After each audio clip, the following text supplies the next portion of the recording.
Hi, boys and girls. All right, we ready for our next chapter? Who was the last child to get lost in Wonka's factory? Right, Veruca Salt. She went in and she wanted that squirrel. They said, I don't think so. Who else got lost with her? Right, her mom and dad. Chapter 25 is called The Great Glass Elevator. I've never seen anything like it, cried Mr. Wonka. The children are disappearing like rabbits. But you mustn't worry about that. They all come out in the wash. Mr. Wonka looked at the little group that stood beside him in the corridor. There were only 2 children left now, Mike TV and Charlie Bucket. And there were 3 grown-ups, Mr. and Mrs. TV and Grandpa Joe. Shall we move on? Mr. Wonka asked. Oh, yes, cried Charlie and Grandpa Joe both together. My feet are getting tired, said Mike TV. I want to watch television. If you're tired, then we'd better take the elevator, said Mr. Wonka. It's over here. Come on, in we go. He skipped across the passage to a pair of double doors. The doors slid open. The 2 children and the grown-ups went in. Now then, cried Mr. Wonka, which button shall we press first? Take your pick. Charlie Bucket stared around him in astonishment. This was the craziest elevator he had ever seen. There were buttons everywhere. The walls and even the ceiling were covered all over with rows and rows and rows of small black push buttons. There must have been 1,000 of them on each wall and another 1,000 on the ceiling. And now Charlie noticed that every single button had a tiny printed label beside it, telling you which room you would be taken to if you pressed it. This isn't just an ordinary up and down elevator, announced Mr. Wonka proudly. This elevator can go sideways and long ways and slant ways and any other way you can think of. It can visit any single room in the whole factory, no matter where it is. You simply press the button and zing, you're off. Fantastic, murmured Grandpa Joe. His eyes were shining with excitement as he stared at the rows and rows of buttons. The whole elevator is made of thick, clear glass, Mr. Wonka declared. Walls, doors, ceilings, floors, everything is made of glass so that you can see out. But there's nothing to see, said Mike TV. Choose a button, said Mr. Wonka. The 2 children may press 1 button each, so take your pick. Hurry up. In every room, something delicious and wonderful is being made. Quickly, Charlie started reading some of the labels alongside the buttons. The Rock Candy Mine, 10,000 feet deep, it said on one. Coconut ice skating rinks, it said on another one. Then, strawberry juice water pistols. Toffee apple trees for planting in your own garden, all sizes. Exploding candy for your enemies. Luminous lollies for eating in bed at night. Mint jujubes for the boy next door. They'll give him green teeth for a month. Cavity-filling caramels. No more dentists. Sticky jaw for talkative parents. Wriggle sweets that wriggle delightfully in your tummy after swallowing. Invisible chocolate bars for eating in class.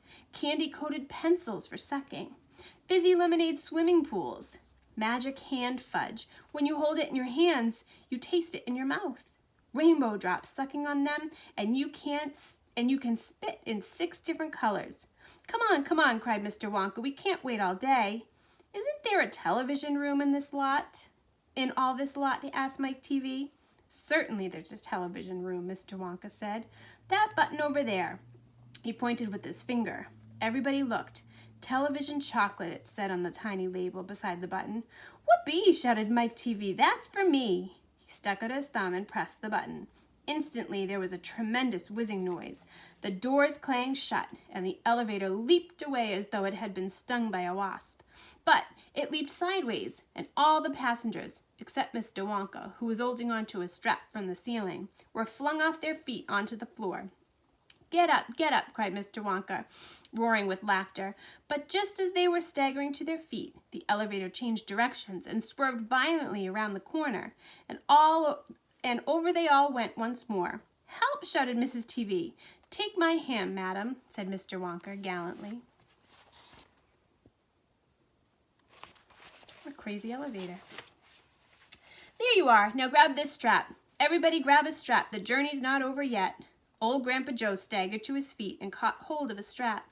Little Charlie, who couldn't possibly reach as high as that, put his arms around Grandpa Joe's leg and hung on tight. The elevator rushed on at the speed of a rocket. Now it was beginning to climb. It was shooting up and up and up on a steep, slanty course, as if it were climbing a very steep hill. Then suddenly, as though it had come to the top of the hill and gone over its precipice, it dropped like a stone, and Charlie felt his tummy coming right up into his throat. And Grandpa Joe shouted, "Yippee! Here we go!" And Mrs. TV cried out, "The rope is broken, we're going to crash!" And Mr. Wonka said, "Calm yourself, my dear lady," and patted her comfortingly on the arm. Then Grandpa Joe looked down at Charlie, who was clinging to his leg, and he said, "Are you all right, Charlie?" Charlie shouted, "I love it! It's like being on a roller coaster." And through the glass walls of the elevator, as it rushed along, they caught sudden glimpses of strange and wonderful things going on in some of the other rooms. An enormous spout of brown sticky stuff oozing out of the floor and out of it onto the floor. A great craggy mountain made entirely of fudge with Oompa Loompas, all roped together for safety, hacking huge hunks of fudge out of its side. A machine with white powder spraying out of it like a snowstorm. A lake of hot caramel with steam coming off it. A village of Oompa Loompas with tiny houses and streets, and hundreds of Oompa Loompa children no more than 4 inches high playing in the street. And now the elevator began flattening out, but it seemed to be going faster than ever. And Charlie could hear the scream of the wind outside as it hurtled forward, and it twisted and it turned, it went up and it went down, and "I'm going to be sick," yelled Mrs. TV, turning green in the face. "Please don't be sick," said Mr. Wonka. "Try and stop me," said Mrs. TV. "Then you'd better take this," said Mr. Wonka, and he swept his magnificent black top hat off his head and held it out upside down in front of Mrs. TV's mouth. "Make this awful thing stop," ordered Mr. TV. "Can't do that," said Mr. Wonka. "It won't stop until we get there. I only hope no one is using the other elevator at this moment." "What other elevator?" screamed Mrs. TV. "The one that goes the opposite way on the same track as this one." "Holy mackerel!" cried Mr. TV. "You mean we might have a collision?" I've always been lucky so far," said Mr. Wonka. "Now I'm going to be sick. Now I am going to be sick," yelled Mrs. TV. "No, no," said Mr. Wonka. "Not now. We're nearly there. Don't spoil my hat." The next moment there was a screaming of brakes, and the elevator began to slow down. Then it stopped altogether. "Some ride," said Mr. TV, wiping his great sweaty face with a handkerchief. "Never again," gasped Mrs. TV. And then the doors of the elevator slid open, and Mr. Wonka said, "Just a minute now. Listen to me. I want everybody to be careful in this room. There is dangerous stuff around in here, and you must not tamper with it."